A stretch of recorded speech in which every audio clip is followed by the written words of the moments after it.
Rumaragas ang pagpapala po sa ating lahat. Para sa ating pangaraw-araw ng talata, tayo ngayon ay nasa Exodus Kapitulo 20, simula versikulo 8 hanggang versikulo 11. Italaga ninyo sa akin ang araw ng pamamahinga. 6 na araw kayong gagawa ng inyong gawain. Ang 7 araw ay araw ng pamamahinga. At italaga ninyo sa akin sa 7 araw, walang gagawa isa man sa inyo. Kayo ang inyong mga anak, mga katulong, ang inyong mga hayop, o sino mang naninirahan sa inyong lupain. 6 na araw na ginawa ko ang langit at ang lupa, ang mga dagat at ang lahat ng nasa mga ito. Namahinga ako sa 7 araw.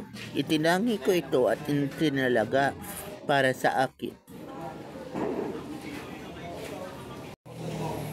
So, ang passage nito ay tungkol dun sa araw ng pamamahinga or tinatawag din na Sabat.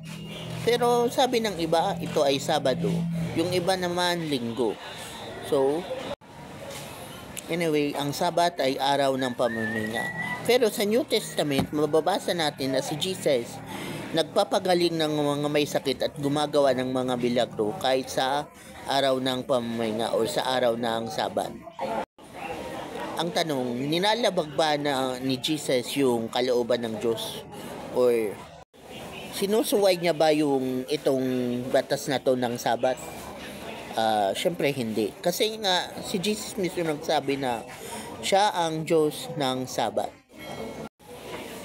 Oo, totoo na ang Sabat ay day of rest o araw ng pamamahinga. Pero, sa atin bilang mga lingkod ng Diyos at bilang anak niya, dapat ready tayo sa lahat ng panahon at pagkakataon na paglingkuran siya at gawin ang kanyang kalooban kahit pa araw yan ng pamamahinga.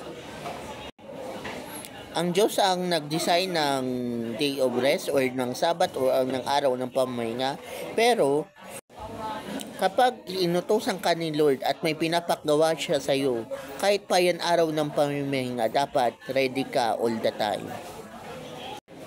Kaya ang paggawa ng kalooban ng Diyos o yung kanyang ministry, kahit sa araw ng Sabat ay hindi paglabag sa dito sa kasunduan na to na or dito sa batas na to tungkol sa Sabat.